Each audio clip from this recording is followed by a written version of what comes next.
I'm just going to go to investor.gov, fill in all the information that we talked about, and hit calculate.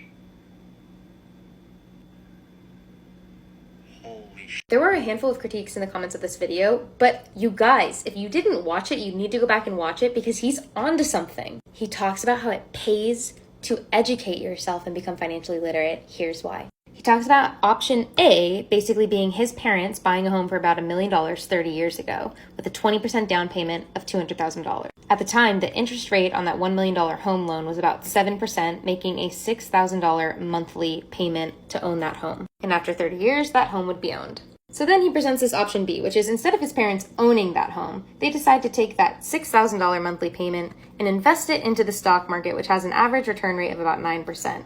After 30 years, that would be how much money they'd have. Now, the biggest critique in the comments was that he didn't account for the cost of rent each month if he didn't own that home. This is personal, but I live about 3 blocks from the beach in Southern California, and I pay $1,550 a month in rent. But for the sake of math, we'll just call it $2,000 a month, and we will take that monthly rent payment and subtract it from that $6,000 a month mortgage payment, which leaves you with about $4,000 a month instead.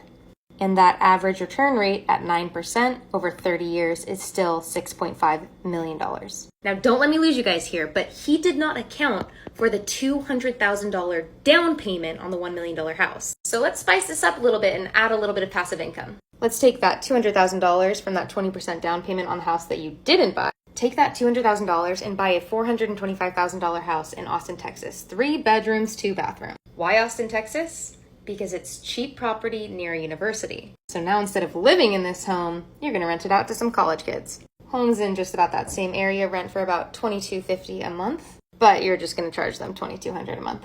And with $200,000 down on a $425,000 house, your estimated monthly payment is $1,297, so let's just call it $1,300, leaving you with $900 of semi-passive income. And if you do that for the same 30-year period, so that puts you at about $324,000 subtracted by the $200,000 down payment on the home, leaving you with $124,000 at the end of that 30-year period. Plus, now that home is completely paid off. And the college kids did it for you. But 30 years have gone by and it's about time for you to retire.